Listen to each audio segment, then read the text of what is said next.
Alô, alô, podcast! Primeiramente, eu queria me desculpar por não estar aparecendo para aqueles que estão vendo este podcast pelo YouTube, mas eu tive um problema com o meu microfone, ele está fazendo um chiado estranho, então eu estou usando um outro microfone do meu fone de ouvido mesmo, e por causa disso não consigo filmar ao mesmo tempo. Mas espero que eu consiga resolver isso o mais rápido possível. Mas enfim, sejam bem-vindos a mais um podcast. No podcast de hoje, vamos falar sobre um assunto que eu acho bem interessante, que é a liberdade de expressão, um assunto bem polêmico. Recentemente eu vi uma notícia que a Gina Carano, ela foi demitida do elenco do Mandalorian. Pra quem não sabe, Mandalorian é uma série da Disney do universo do Star Wars. E a Gina, ela interpretava uma soldada. Uma muito boa, na verdade. A série em si é muito boa, eu gosto muito. Ela é aquela que deixou o Baby Yoda bem famoso. Mas enfim, a Gina, ela foi demitida porque ela postou recentemente algo bem polêmico lá no Twitter. Dizia assim: os judeus foram espancados nas ruas não por soldados nazistas, mas por seus vizinhos. Até por crianças. Como a história é editada, a maioria das pessoas hoje não percebe que, para chegar ao ponto em que os soldados nazistas poderiam facilmente prender milhares de judeus, o governo fez primeiro com que os seus próprios vizinhos os odiassem, simplesmente por serem judeus. Como isso é diferente de odiar alguém por suas opiniões políticas? E aí nesse post vinha junto uma foto antiga de uma mulher judia sendo agredida na rua. O assunto do Holocausto já é um assunto bem sensível. Eu até tenho 2 vídeos que eu falo sobre nazismo e falo sobre fascismo, e eles tiveram que passar por avaliação do YouTube antes de poderem ser monetizados. E um deles até não foi. Mas enfim, e o que deixou esse post ainda mais polêmico é porque a Gina é conhecida como republicana. Então o post foi meio que uma comparação da perseguição que ela passa por ser republicana. Então muitos falaram que como alguém pode se comparar com todo o sofrimento que os judeus passaram. Mas a gente não está aqui para falar sobre a validade ou não desse post dela, sobre republicanos versus democratas, fanatismo. Eu já tenho um vídeo sobre isso lá no YouTube chamado Quem é Extremista, se você quiser ir ver. Mas o que vamos discutir é o fato dela ter sido demitida por fazer um post político. Pode isso? Muitos dizem que isso é uma violação à liberdade de expressão. Também isso faz a gente lembrar que recentemente, depois lá da invasão do Capitólio nos Estados Unidos, o Trump foi banido das redes sociais por, de acordo com as plataformas, incitar a violência e desinformação. E aí, eles podiam ter feito isso? Foi um caso de censura ou violação dos direitos de livre expressão? Tem ou deveria ter algum limite da liberdade de expressão? Bom, uma coisa importante da gente ter em mente antes é que cada país tem a sua própria interpretação sobre liberdade de expressão. Então, liberdade de expressão na Coreia do Norte é diferente de liberdade de expressão na China, que é diferente de liberdade de expressão na Rússia, que é diferente de liberdade de expressão no Brasil, que é diferente dos Estados Unidos. E como é que é lá nos Estados Unidos? Na Constituição diz que o Estado não pode fazer nada que oprima a liberdade de expressão das pessoas. Ou seja, você pode criticar o governo quanto você quiser, e o governo não pode te silenciar por causa disso. Mas é importante enfatizar o Estado. Ou seja, isso não quer dizer que uma pessoa não possa. Você não pode falar o que quiser, onde quiser e para quem quiser. Se você for na casa de um americano, por exemplo, e começar a xingar ele pode te expulsar da casa dele por esse motivo. E não adianta vir falar, livre expressão, é a casa dele. Ele pode ter quem ele quiser lá. E ele pode ouvir ou não ouvir o que ele quiser também. Ele não é obrigado a ouvir o que você tem que falar. E se ele quiser, ele pode não deixar você falar as coisas na casa dele. É a mesma coisa uma empresa. A empresa ela pode te demitir por falar uma coisa que eles não gostam. Até mesmo se você falar mal do chefe. A mesma coisa Twitter, YouTube, Instagram, Facebook. Eles podem deletar o que eles quiserem, porque a plataforma é deles, é privada, não é do governo.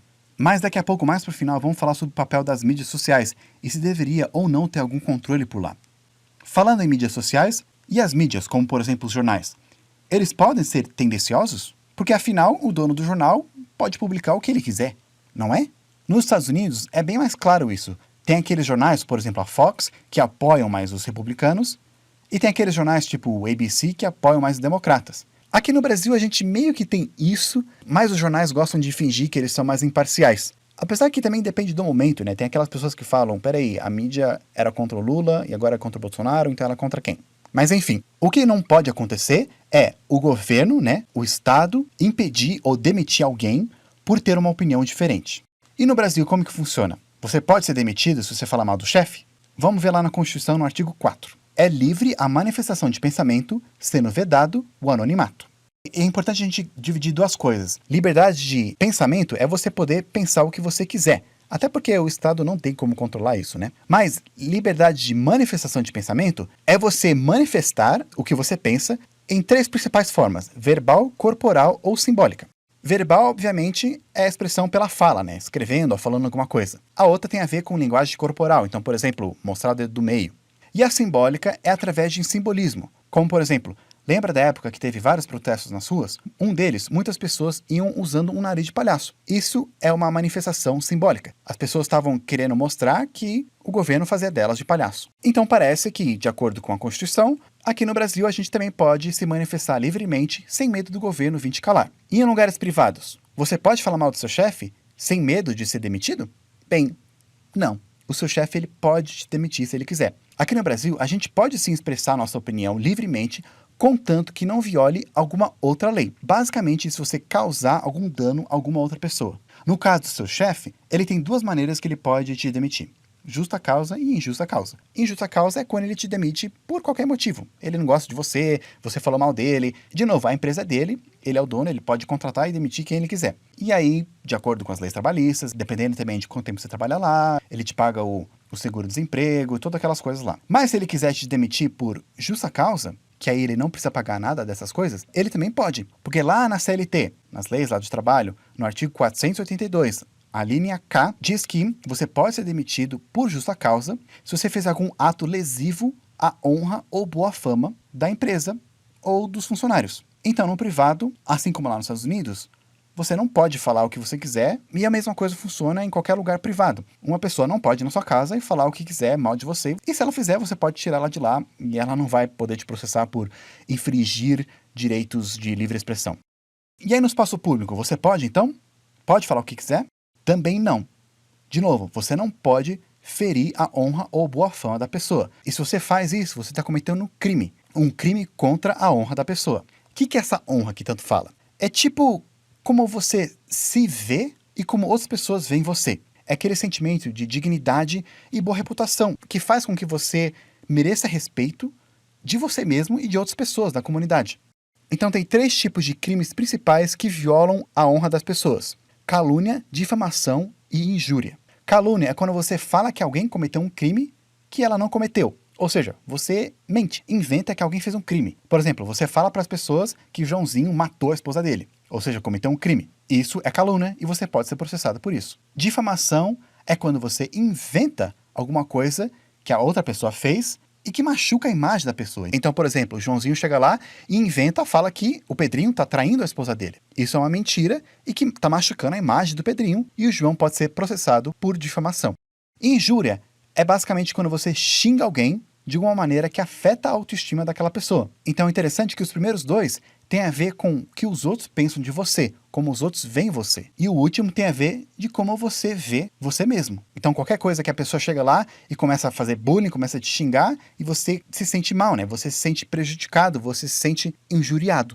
No Brasil, você pode falar qualquer coisa, contanto que não prejudique essa honra das pessoas. Se você fizer, você vai ser processado e, dependendo do caso, você pode ser preso ou vai pagar uma multa, pagar danos morais para a pessoa que você prejudicou e, dependendo, a pessoa, né, que você agrediu pode ter direito de resposta. Por isso que em época de eleição a gente vê isso bastante nos jornais, nas mídias sociais, o candidato lá tendo direito de resposta do outro. Por exemplo, se eu chegar aqui e começar a falar mal, inventar, né, que alguém cometeu algum crime, ou que alguém está fazendo alguma coisa mal, né, eu estou prejudicando a imagem daquela pessoa, ou eu xingo aquela pessoa, ela se sente ofendida, ela pode me processar e se ela ganhar, né, se realmente eu fiz alguma calúnia, alguma difamação, alguma injúria, ela vai poder aqui num vídeo meu se defender e ter o direito de resposta. E hoje em dia sabemos que falas racistas ou homofóbicas também são consideradas como ofensas à honra das pessoas. Ou seja, elas são crimes. Você não pode chegar lá e falar coisas racistas contra a pessoa ou coisas homofóbicas. Você também vai poder ser processado. Por isso que na Constituição diz lá claramente que todo mundo pode se manifestar do jeito que quiser, mas vedado o anonimato. O que isso quer dizer? Que sim, você pode se manifestar, contanto que você não se oculte, que você não seja um anônimo, né? Que você não se esconda. Porque se você fez alguma coisa que violou a honra de uma outra pessoa, então o Estado tem que saber quem você é para você poder ser responsabilizado por isso. E agora eu vou abrir o debate aqui. Deveria ter algum limite? O Estado deveria proteger mais as pessoas ou menos? Deveria ter mais restrições ou menos restrições? A democracia, ela deve tolerar os intolerantes? deve ter limites na liberdade, seja de expressão ou seja de outras coisas? De um lado, muitas pessoas argumentam que se tudo fosse livre, aí ninguém seria. Por exemplo, se tudo fosse livre e você pudesse fazer o que você quiser, digamos que eu não gosto que você tenha uma maçã. Então toda vez que você tiver uma maçã, eu vou lá e pego. Eu posso fazer o que eu quiser, então eu posso pegar essa maçã e não vou ser penalizado por isso. E aí então você vai ser restringido a ter uma maçã, porque toda vez que você tiver uma maçã, eu vou querer ir lá e pegar.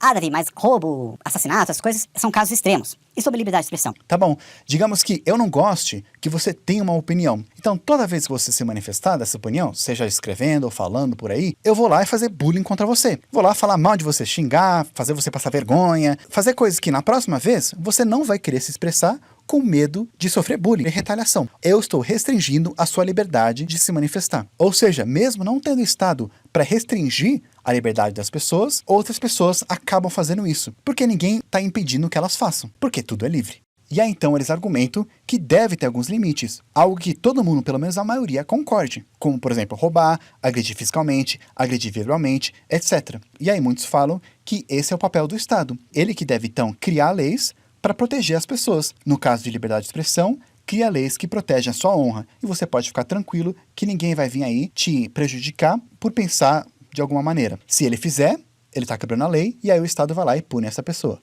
Então o argumento é que para ser livre, a gente tem que abrir mão de algumas liberdades. Por exemplo, eu não posso sair por aí matando alguém, ou roubando, ou xingando a pessoa. Já outras pessoas falam que isso pode ser muito perigoso, porque a gente está basicamente dando poder para o Estado definir as nossas liberdades e definir o que é certo e o que é errado. E onde é que está a linha do que pode ser considerado certo e o que pode ser considerado errado na visão do Estado. Tá, as pessoas não vão te restringir a sua liberdade, mas quem está fazendo isso é o próprio Estado. E quem que vai limitar essa liberdade dele? Como ele é a maior lei, ele tá acima de tudo, não tem ninguém que vai impedir ele de cruzar essa linha. Talvez o Estado, quando tenha muito poder, vai chegar lá e falar que uma coisa é ruim e você vai ser penalizado por isso. E não vai ter como se defender. Uma hora o Estado pode definir que trabalhar obrigatoriamente para ele é algo muito bom, que todo mundo deve fazer. E se você não faz, se você é contra, é algo imoral. E talvez vai te prejudicar por causa disso. Talvez o Estado restringindo algumas opiniões de umas pessoas, porque de acordo com você, de acordo com o Estado, são ruins, são más, então você acha legal, isso deve ser certo. O Estado deve ter esse poder de restringir isso, porque eu concordo com as visões do Estado. Mas e se aquele governo troca para uma outra oposição que já tem opiniões diferentes da tua? Com aquele poder que ele vai herdar do outro, ele vai poder muito bem fazer a mesma coisa que o outro fazia, só que com a opinião que você não concorde. Seja uma opinião que danifique os outros, ou seja uma opinião que apenas danifica o Estado. Por exemplo, se o Estado controla como deve ser o aprendizado nas escolas, pode muito bem fazer um currículo que fala bem dele e mal do adversário. Talvez você fale, tudo bem, eu gosto do governo lá, o governo é muito bom, então tudo bem ele ensinar ideias dessas que eu gosto. E se a oposição ganhar um dia, tomar poder, seja democrático ou não, e ele tem esse mesmo poder de fazer isso? Já pensou? Ele pode muito bem virar o jogo contra você, usar a sua arma contra você mesmo. Então, o que as pessoas argumentam? Que nós temos que tomar cuidado e não dar tanto poder para o Estado, porque senão ele pode ultrapassar aquela linha. Então, puderam entender um pouquinho esse debate sobre o tamanho do Estado e quanto poder ele deve ter de poder interferir nas nossas liberdades? E o que é censura? Bem, censura é um assunto bem quente aqui no Brasil, principalmente porque nós tivemos muitas ditaduras aqui. Na época do Getúlio Vargas, na verdade não tinha na lei algo que garantisse a liberdade de expressão, como nós temos hoje em dia. E aí durante o regime militar, tinha garantias de liberdade de expressão, contanto que fosse nada contra o governo. Ou seja, o governo ele podia censurar se ele achasse que algo iria interferir com a ordem pública e os bons costumes. Você podia falar qualquer coisa que você quiser, contanto que o governo gostasse. E essa seleção de que isso pode falar, isso não pode falar, é censurar. Esse é um exemplo de o governo ter poder bastante para poder infringir, com a liberdade das pessoas, e era bom para quem concordava com as opiniões do governo. Porque a definição de bons costumes pode mudar dependendo do governo. Se você concorda com os bons costumes que o governo apoia, então vai ser tudo tranquilo para você. Mas se você não concorda, então você vai se ferrar. Você vai poder ser prejudicado por isso. E isso, gente, não importa se o governo é de esquerda ou de direita. E agora, para a gente separar o que é censura e o que é liberdade de expressão de expressão é quando a gente pode se manifestar de qualquer maneira, contanto que a gente não prejudique a honra de alguém. Quando você é punido por agredir verbalmente alguém, isso não é censura. Isso é infringindo o direito da outra pessoa viver honrosamente. Enquanto censura é quando o Estado ele impede de você falar uma opinião porque ele prioriza uma outra. ele seleciona o que pode ser falado ou não, o que pode ser publicado ou não. E normalmente é relacionado a ele, né? Você não pode falar mal do governo. É bem parecido os dois, mas tem uma diferença pequena. E agora, as redes sociais, elas devem banir ou deletar posts que elas não concordem? Bem, aí a gente pode voltar com aquele argumento que as redes sociais são empresas privadas e eles podem colocar o que eles quiserem lá. Todo mundo, todos nós, quando a gente faz uma conta, a gente assina os termos lá e quando a gente viola esses termos, eles podem nos banir ou nos punir de alguma maneira. Só que aí muitos falam que, hoje em dia, as mídias sociais têm um poder muito maior. Não é só uma empresa do Joãozinho lá que falou mal do chefe dele. Lembra da Primavera Árabe? Foi quando vários países lá do Oriente Médio, eles se revoltaram e foram contra os governos totalitários, pedindo mais democracia. O movimento, ele ganhou muita força e isso causou muito conflito na região. Alguns países mais que outros. E foi uma das coisas que começou aquela guerra da Síria, que causou uma grande crise humanitária. Com vários conflitos lá, conflitos de vários refugiados fugindo de lá, conflitos do Estado Islâmico surgindo e fazendo muitas coisas ruins. Enfim, toda essa Primavera Árabe começou e ganhou mais força por causa das mídias sociais. Não é à toa que a China, ela super controla e proíbe vários sites lá. Todo esse negócio de internet é uma coisa bem recente e os governos ainda não tiveram tempo suficiente para se adaptar, até para saber os efeitos dela, nem mesmo nos Estados Unidos. Então, é um debate muito recente e ainda está se decidindo o que deve ser feito ou não. Mas já é um assunto já para um outro vídeo ou um outro podcast. Então, gente, o que você acha? Deve ter restrições às liberdades para garantir mais liberdade a todo mundo? Ou a gente deve tomar cuidado com isso? Por enquanto, eu vou ficar por aqui e nos vemos na próxima.